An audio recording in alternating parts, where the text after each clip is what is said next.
And I say this categorically.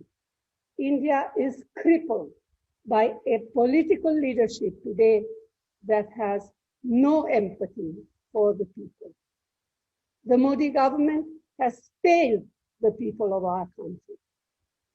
You are all aware of the very many letters Dr. Manmohan Singh ji, former President, Congress President Rahul ji, and I have written to the Prime Minister in a spirit of constructive cooperation, giving very pointed and practical suggestions for action. I have personally been in touch with our Chief Minister.